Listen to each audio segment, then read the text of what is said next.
Recording. Perfect. Wonderful. Well, welcome everybody. This is Monica with Empower Your Health, Empower Your Life TV. And so I really appreciate your presence here. If you're listening on YouTube, if you're listening to the recording or maybe even Facebook, thank you so much for your time. I know there is so much competing for all of our attention and time these days, but we have a truly outstanding, beautiful guest today who's going to share his work and his life passions with us. And I cannot wait for you to partake in that. And so Empower TV is dedicated to bringing you outstanding leaders, thinkers, pioneers, and change makers in the area of individual and community health. And the single goal of this program is to inspire you to take action and empower yourself. So we have a truly outstanding guest today, and I'm very honored for his time, Simon Okelo. Simon grew up in the slums of Manyatta in Kisumu, Kenya, as an area known for violence, drugs, and diseases. Okelo dreamed of peace for himself and for all his Kenyan brothers and sisters. His struggles encouraged him, even at a young age, to build opportunities for others and to create a place where people lived free from fear of violence. So, Simon, it just has a really beautiful, outstanding mission. And this is why I invited him to this program. His work includes building schools and health clinics, creating music and art programs, and helping youth discover their creative potential and personal voice. A huge part of his mission and vision is to create a world where everyone supports and inspires one another. Simon founded One Vibe Africa, a Seattle-based nonprofit that supports Kenyan youth through art and music programs, and also Mandaraka Festival, a creative collaboration among Seattle artists in support of One Vibe Africa's music and art programs. He co-produced and screened Mandaraka, the documentary at Seattle International Film Festival, One Real Film Festival, and Seattle University, pairing it with conversations about racial equity and multicultural collaboration. He has an ongoing podcast series featuring Black civic leaders, which airs on multiple channels, and is actively producing the annual Kijiji Night at Seattle Art Museum for 2020, an event which brings the spirit of an African village to the museum, featuring food, fashion, and musical talents. So, and there is so much more to Simon, and I know he's also a father, and that's a huge part of his mission as well. So today we just invited him to share his work and his passions. Welcome, Simon. Such an honor and pleasure to have you. Thank you very much. Thank you. It's wonderful to connect with you, and it's also a privilege to connect with your audiences wherever they may be. I'm really grateful to be here. Wow, thank you very much. Well, so tell us, I just want to open this conversation for you to share your what is really present for you these days. And so, so how is it going in Seattle? What's on your mind these days and on your hands? Yeah, a lot. I don't know where to start from. I think the latest is I just started a new podcast. It's called African Father in America, and it's available on all platforms. It's an important thing for me because I spend a lot of my time with my 3 daughters, especially because of the coronavirus. We've been home most of the time because, in Washington, we have a stay-at-home order. So my daughters, my oldest is 6 years old, the second born is 3 years old, the third born is 1 year old. So, my experience of being a father, especially an African or Black father, has taught me a lot of things. And one of them is that there are not enough Black fathers out there that are responsible, that are staying with their children, that are leaders, that can inspire other young men to want to do the same, So I started this podcast to share my experience as a father, but to also just tell the story of African fathers in general, how we are, and what we are doing to be better. That is so beautiful. I mean, and I know among all your different projects and passions and the work you bring to the world, empowering and helping your African community and helping us also to partake in the richness of cultures from the African continent. I know that, bringing it together with actually, raising a family, and putting, it makes it very real, Right. So I just want to acknowledge that about you. Yay, it's really beautiful. So can you, I really want to open it up for you to share about your current projects, and how you weave it together with your family life and your care for your children. So Right. tell us a little bit about, what's brewing these days in Simon's life. Well, my life is very intertwined. I decided to not separate my life with my work. My life is my work. My work, with my nonprofit. So I'll mention some of the things I do outside of the podcast, The African Father in America. I founded and I still run One Vibe Africa. It's a nonprofit organization that is focusing primarily on providing education, music, and art programs for youths in Kenya, and also organizing cultural events for the African community in Seattle. So, I do that on a part-time basis. And then I'm also, a consultant, a digital media strategist for small businesses, nonprofit organizations, individuals. I help people become present online, from social media to websites to just strategy of how can you tell your story digitally and connect with people genuinely now that coronavirus is forcing everybody to be online. And then the other thing is that I'm a musician. I play traditional African music. I play a 8-string instrument that is from my tribe. I come from a tribe called Luo, Luo. So I just recorded, I've been playing it for almost 10 years now, but I've never felt confident enough to record a song with it. But now I do. And so I recently recorded 3 songs. I want to release them and see how people respond to it. And I'm just a very, very enthusiastic content creator. I work with a team in Kenya that produces films. I work with a number of people here in Seattle and other parts of the US, including California, where, I produce documentaries, but I also produce short videos. For example, during the coronavirus, we've produced short videos with musicians in Kenya, educating people on how they can behave themselves so that they can stay safe during this pandemic. And then I'm a father, with my 3 kids, I allow them to see what I do with my life, almost minute by minute, So sometime I'm on a Zoom call. Even during this Zoom call, my kids might walk in, Yes. So they're known. Even before the pandemic, I used to go for meetings with them, and they're learning a lot, They're learning a lot about community work, activism, and being a responsible and informed citizen or human being. I'm spending a lot of time gardening as well. I have a big garden around my house, and I'm doing it with my kids, but I'm also building a community of people who are also gardening. I'm involved as an advisor to nonprofit organizations here in Seattle who are running community gardens. I'm also a climate change and environmental activist. Every day I post about issues going on around the world that people send me stories for. I post it on Instagram and share it with people so that, people, as much as people learn about other news every day, people need to know what's going on with the world, with this place that we all call home.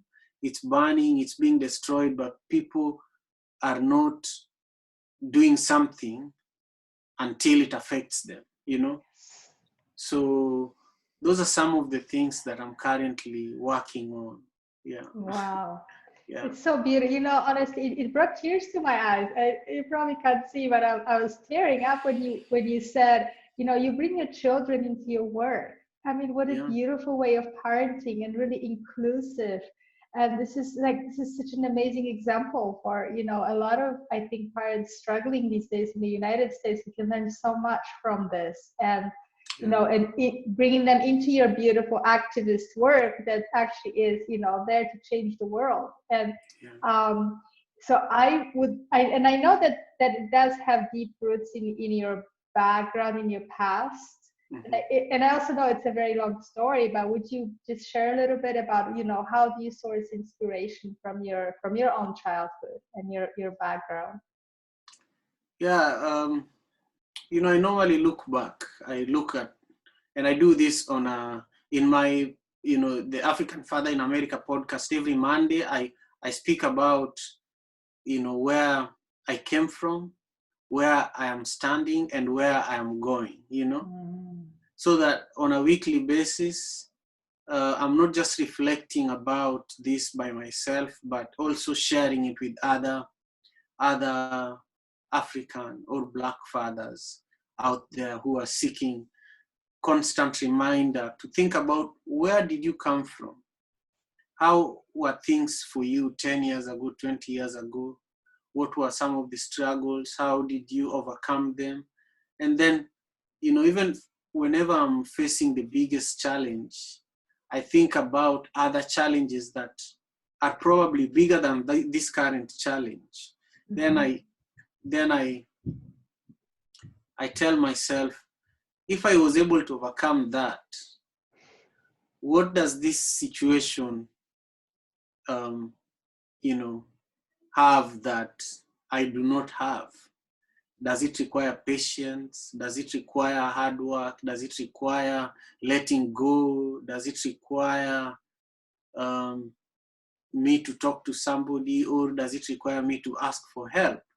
What does it require? Because I've gone through things that have been much more challenging. So that's what I focus on. And that's how I draw my inspiration. I draw a lot of inspiration from my mother too, you know. She was a very, and she's still alive and a very strong, hardworking lady. You know, I'm still even discovering her. I'm discovering how amazing she was for us as a family. Mm-hmm. And, you know, I know specific stories about her that, you know, I bring to the present whenever I'm faced with challenge and I need inspiration. Wow. Can you tell us a story about your mom that really helps you these days? Yeah, many stories. Yeah. Many stories. You know, for example, with the African Father in America podcast, you know, I'm already doing so many things. So the fact that it's the pandemic is going on and I have 3 kids, and I'm not rich. I don't have a lot of money like Bill Gates or Jeff Bezos. So, you know, I don't have the luxury to just start a podcast, you know. You are rich otherwise. You are very wealthy Yes, in other ways, yes, right? yes. That's true. So knowing that we are living in a capitalistic system where you have to have money to even breathe, I have to be aware of what I do with my time. So I looked at what was going on around with this coronavirus pandemic.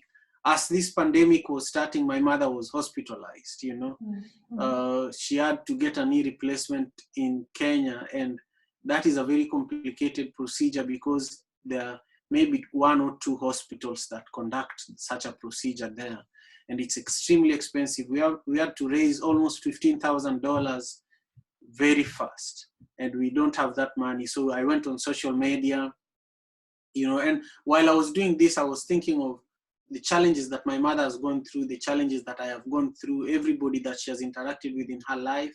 So I was like, I'll go on social media and I'll ask for help, you know. and I got the help that I was looking for, and nobody in our family could believe that we were able to give my mom the best care that she deserved. In my heart, I was just telling myself, this woman has been amazing, not only to her children, but to many orphans that she took care of.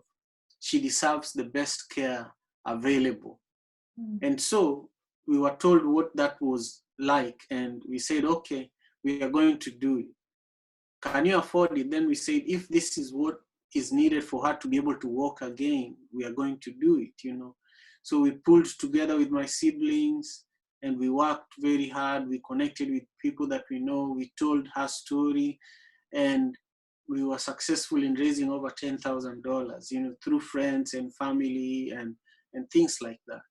But, you know, many parents and many individuals and many leaders, when they're going through traumatic things like that, and when they're going through something like the pandemic, people look for how they can secure themselves.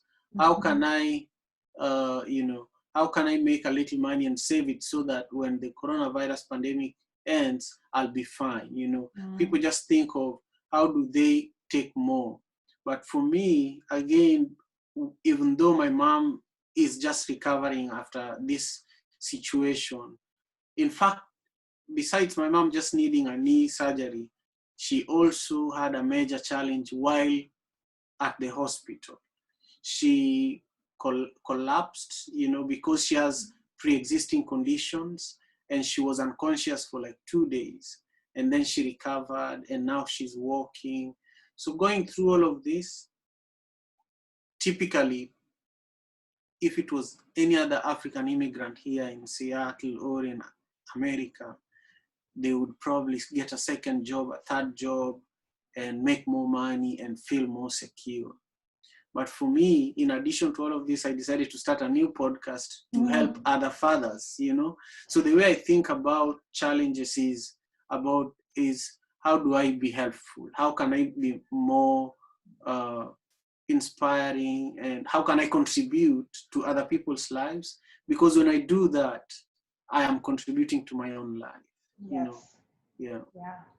It's so beautiful. I think that there's this power of, you know, if somebody feels they're struggling or they're really worried about themselves, if you turn towards serving and helping others, those worries disappear, you know, like you expand yourself, you actually find a you know, bigger purpose, and find out like, you know, yes, I can be supported, and then you become supported by your community and vice versa.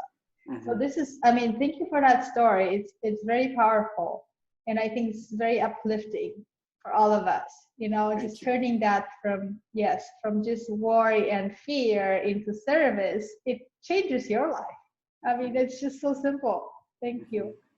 And yeah, so, and I know we could talk about your childhood and a lot of things forever. And so we have a certain time period right now, but can you tell us, so you emigrated from Kenya, and you started One Vibe Africa and many other projects. Can you tell us a little bit more how that went? You know, what brought you here to the States, and you know, how the One Vibe project started? So I started One Vibe Africa in Kenya before I moved here. Okay. And I was a DJ, you know, I was a DJ. I was touring locally in Kenya. But while I was a DJ, I was also the field director for a big non-profit organization. So I was working as the field director for Africa. So I had projects in about 6 different countries in Africa: Ghana, Liberia, Malawi, South Sudan, Kenya, Tanzania, and Uganda. I was building, you know, from fish ponds to health clinics, orphanage homes, you know, vocational schools. So I worked with like the president of Liberia. I worked directly with her. She was the first female president in Africa. So, you know, all these experiences led me to turn my non-profit organization, my DJ business, into a non-profit organization. So in 2007, at the end of 2007, there was an election in Kenya, national election, like this November, there will be one here in the US. The one in Kenya was disputed. The person that lost the election said, no, I did not lose, because there was irregularities. And the people that were supporting the person who had been declared the loser, and the people who were supporting the person who had been declared the winner, started fighting and killing each other, And so I knew a lot of DJs, and I knew a lot of people in the entertainment industry. And my DJ show was also being aired on radio every Sunday for like 4 hours. So we were able to quickly mobilize people and organize a music concert. It was called Unite the People, concert, to bring people together. People started arriving at that event around 5 o'clock in the evening, when we were setting up. People were coming from all over the place, Kisumu town, where I come from, Kisumu city, where I come from, it's the third largest city in Kenya. Nairobi is the largest city, the capital. Then we have Mombasa, which is on the shores of Lake Victoria, of the Indian Ocean. And then Kisumu is on the shores of Lake Victoria. There are over 500,000 people that live in Kisumu. So our event attracted over 2,000 of these people. It was packed with people. And we had a beautiful show. This was the first time that people were not carrying weapons, and people had no reason to fight. There was just music, and people were dancing peacefully. So by the next day at 8 o'clock in the morning, people were still there. The music was off, but people were still in small groups talking. I was walking around and checking in with people, and people are asking me, when are you doing the next one? We would love for you to do this again. So that is when I realized that music was more powerful than just entertainment. Yes. So I decided to, the next day, that day at 8 o'clock in the morning, I went with all the DJs that had performed that night to my room. My room was inside my mother's orphanage. So my mother started an orphanage home in 1997. So she turned our home into an orphanage, because in 1997, there were a lot of children that were suffering from HIV. My hometown, Kisumu, had the highest HIV prevalence in the world in the mid-90s. So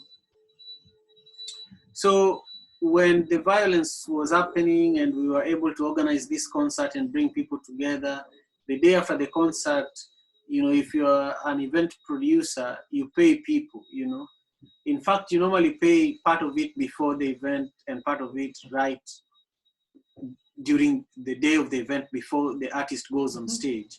But most of the people that were performing at this peace event were my friends. So I went with them to my room, and we had breakfast made for me and them.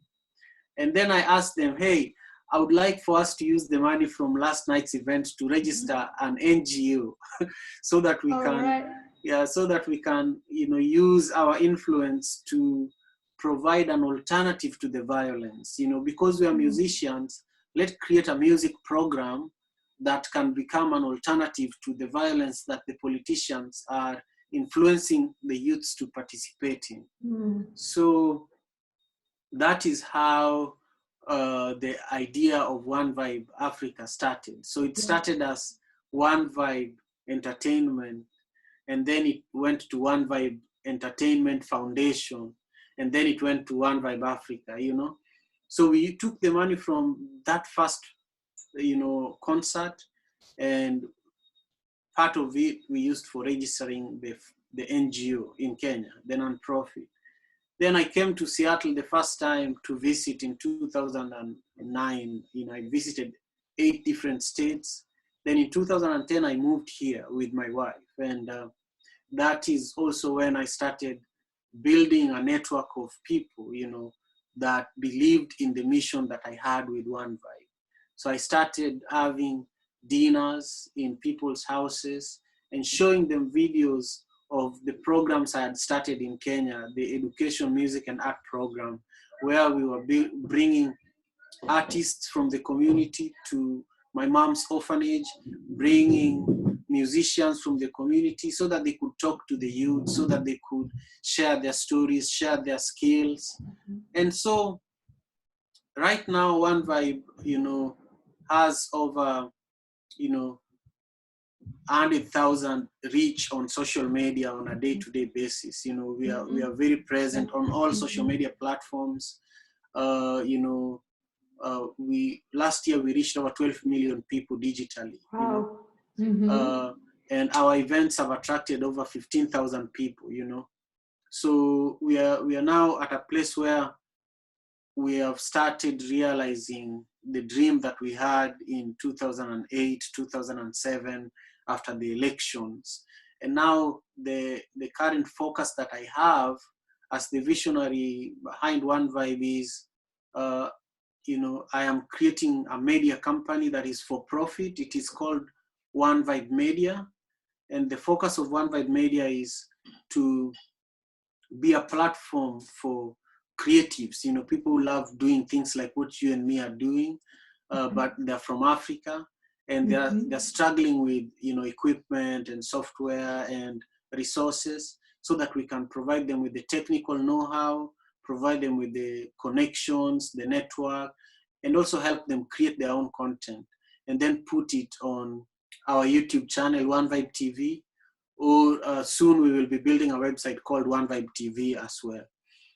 Then, the ultimate goal that I have is, since we took my mother's orphanage home and turned it into a creative hub, a place where people go to learn how to play music, people go to learn how to become dancers, people go to learn how to become film producers and leaders and business leaders. I want to take this concept and spread it around Africa, And so the way I'm trying to do that is, because I've worked with so many artists, I want to use them as my connection to their communities. And we want to basically look for orphanages. A lot of white people go to Africa, they donate a lot of money, they start a lot of amazing projects, but after a few years, they disappear because it's not a priority for them, And so when they disappear, these projects that they leave there become white elephant. They become useless buildings, So what I'm trying to do is to look for these useless buildings and turn them into exciting spaces where people go and create content, create amazing things. And I just want to have that as my ultimate goal, and I'm working towards it. I'm trying to build a larger network of people, and the way I'm building that larger network of people to help me accomplish this goal is by, starting things like my new podcast. I'm most likely going to be a TED speaker very soon. And also, creating more content and just showing the work that we've been doing for the last 13 years. When you come from the slum, nobody knows you.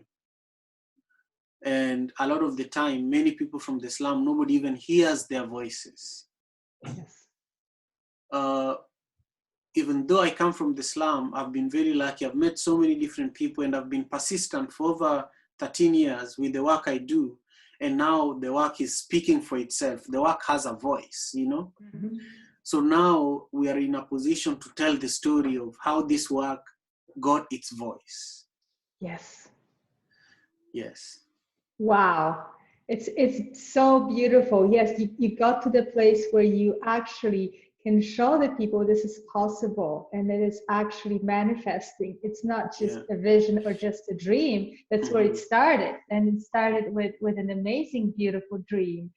But now you have the proof that it is possible. And from there you can go so far. And I just love, there's so many different things that kind of interweave in what you're telling us, your stories. You know, the actually using the resources that are already there, and coming from the US, you know, and actually using the resources that are here available. Because I think you're right, there's a lot of people that want to help and maybe want to do something, but you know, you have to have traction. You have to have a way to do that. You have to connect with others, and you have to start building things and using the resources that are already there. So it's not enough to be a visionary in many ways. So I just wanted to just honor that what you've done, it's not just envisioning and dreaming, it's actually powerfully, you know, bringing that to life and actually making it happen. Which, yes, which I just love. This is why you know, I invited you to this podcast, you know, to show that it is possible. We just need to build connections and networks and rely on others and rely on resources that are already there. Thank you. Yes. Wow, this is beautiful. And I know you have a lot of projects and a lot of work you've done on many different areas in the media and producing films and the festivals. And let me ask you that, Simon, like if you were to just kind of, and you are a visionary, right? You're a visionary and you're a doer, but if you were just to like imagine in your biggest dreams and your biggest imagination, if things were to come to fruition for you and for your vision and for your communities, where would you see this all going? Well, where I see this all going is, you know, the ultimate vision, the picture that I can paint for you is, you know, I'm a mentor. I mentor so many people. And so in everything I do, I pick up another leader and I help them get to the next level. That is similar to the project that I have. You know, I lived in the slum, and inside that slum, my mom had our home. And when HIV/AIDS was very prevalent in our community, she worked in the local hospital and she saw the challenges we were having and our community was having. So she decided to feed children in our backyard every Sunday. And before she knew it, it turned into an orphanage home, you know. So as she was getting older, we decided to bring in music and the arts into that same space. If we did not do that, that space would have been sold to somebody, and it would have been a tall building where people are renting now. But because we knew that we wanted to preserve the legacy of my mother, and we also wanted to continue being a resource for our community, we've seen the impact of it. Now there are thousands of children who have benefited and thousands of youths. And now we have people who are getting jobs through us. Over 10 people work for us full-time in Kenya. So Africa is struggling with creating jobs for young people. We want to take this same model to other parts of Africa. So the ultimate dream that I have, if I had all the money like Bill Gates, I would look for projects that are dead, that were started but they've stopped. Instead of starting something new, look for spaces that exist, like orphanage homes that are not funded properly, schools that are not funded properly, and turn them into creative hubs. Because what people need the most is a space where they can be creative, where they can become graphic designers, where they can become coders, programmers, dancers, where they can create something. In Africa, most countries, people live the way the colonizers wanted them to live. Mm-hmm. Almost in every country in Africa was colonized. And when colonizers came, they came with their education system and their language. And then the way aid is being distributed, it is being done the way colonizers also want, to keep people begging for the rest of their lives. As an African, I want to create a situation where we have spaces where people can build self-esteem, where people can become proud and they can stand tall even if they're poor. The moment you do that, you're changing people's minds about themselves. if you're poor and somebody sits on your head and makes you feel like you're good for nothing every day, you continue believing that you're poor. And for the rest of your life, if you're not careful, you can stay the same way. But if you believe that you are an important person and you have big things to do, you find yourself doing big things. And so we want to show people by telling my own story that, look, this is where I came from, this is where I am right now, and this is where I want to go. And then holding somebody's hand. And if we are 10 people holding each other's hands, can you imagine how many people that is? And then imagine having communities where there are groups of people holding hands and saying, hey, you see that school in the corner?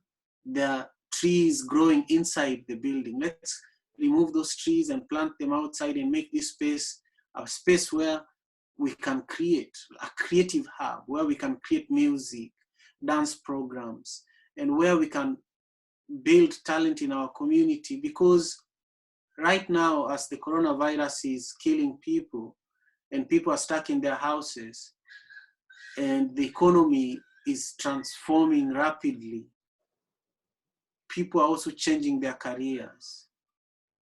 And some of the people who are going to survive this are people who are creative. Yes. And the American education system does not allow you to be creative enough. It's training people to be employees so that you can go and work in somebody's company. But Africans are entrepreneurs. You know, here you buy a house that is already built. Most people buy houses that is already built, or they rent other people's houses. In Africa, even the poorest person build their house from scratch. They know how to build houses, even the poorest, you know? So we want to make people much more creative. And so imagine if people now are building with tools like hammers and machetes. Can you imagine if you gave them softwares to do 3D printing, to learn how to do all these things? You know, Africa could quickly become like China in the US. It's just a matter of decolonizing the people's minds. Mindset. Yeah. Because when the colonizers came to Africa, they colonized people's minds more than the bodies and the land. So even though there was independence, it was just an illusion. But if your mind is not decolonized, you can be a slave for the rest of your life. Slavery is now in the mind, not in the physical form. Wow, this is amazing. And yes, mindset, it's the start. And thank you so much for bringing this up. You know, people in Africa are incredibly creative, and you're so right. If you're able to survive in difficult situations with nothing, what can you do if you actually have tools in your hands? Yeah. As long as you, yes. And I think, you know, I can see that, you know, art and music and creativity that you're fostering around in your environment, you know, this is the pathway for decolonizing your mind and mindsets. Because it really frees our mind, you know, dance, music, singing, creating. That's where we become powerful. That's where we become empowered. This is kind of what I'm getting, what I am getting as message from your beautiful shares and your beautiful stories. Yes, wow. Among all the different things. Wow, Simon, so tell us, like, how can people support you? Currently, the first thing that people can do to support me is to follow me on social media. You know, I am on Instagram at Simon Javan Okelo. I am on Twitter at Okelo Javan. I am on Facebook, Simon Javan Okelo. And I'm also on YouTube. You can also follow me on YouTube, Simon Javan Okelo, or One Vibe TV is a YouTube channel that I also manage. The other thing is you can go to all the podcasting platforms and look for African Father in America by Simon Okelo. So those are the ways that you can currently support. But if you want to know more, you know, there are very many other ways that you can support. For example, we have programs. As we speak right now, we are organizing Madaraka Festival on June 27th. We've done this for 6 years. This year, we are doing it virtually, you know. So there are artists from all over the world who are, performing in their own homes, sending us the footage here in Seattle. We edit it, and we are going to have a pre-recorded 3-hour event that involves artists from all over the world: Sweden, Norway, here in the US, Kenya, Zambia, Malawi, Ghana, Nigeria. And it's June 27th, so just save the date. And we will be streaming it from our YouTube channel, One Vibe TV, and also on our Facebook page at One Vibe Africa. So those are some of the immediate ways. Other ways, we're doing major innovations in Kenya at my mother's orphanage home. It's called the Young Generation Center, and this is the place where we've been working and supporting. Over 2,000 youths have benefited from our programming. Wow. And we are turning it into like a tech hub where people can access Adobe, Adobe Suite. People can access, laptops. We are in the slums, and these are things that people don't have. People can access high-speed internet and then do the work that they need to do to empower themselves, like your platform, So those are some of the few things that people can do to help, Wow, yeah. Beautiful. What I'm going to do, I'm going to, post this video on YouTube and share all the, links to your social media. Okay. And your website, so that people, I encourage everybody who's watching or will be watching, connect with Simon and just share in the wealth of what he's offering, and let's support, his amazing initiatives, because they're not just, for him. It is actually empowering everybody, and us as well here in the US, because, we cannot survive as communities and as nations if the rest of the world is struggling and is not thriving. So, we are all in this together. And so I just want to encourage everybody to please connect in whatever way you can, and whatever way is close to your heart. And wow. Well, Simon, that was such an amazing, inspiring time to listen to your stories and your projects, and I feel so enriched by what you've shared, and inspired further, and also thinking about, how do we decolonize our mindset? How do we truly become creative in our lives? And I think this is a message for everybody, and us here in the US as well. So thank you so much for that. I am full of gratitude. Beautiful. Well, yeah. Thanks, Simon. Thank you for having me. Thank you for having me, and thank you for reaching out. It means a lot when someone that has been through the Generating Transformative Leaders Program, Transformative Change, Generating Transformative Change connects. A lot of people need to know about GTC as well. So I just want to pitch for GTC. If anybody's watching, Monica and I met through an amazing leadership program. It's called Generating Transformative Change. And it's run by Pacific Integral. So you can look up pacificintegral.com. Amazing people, amazing community. That's how we met. So thank you again for reaching out. It's my, my pleasure.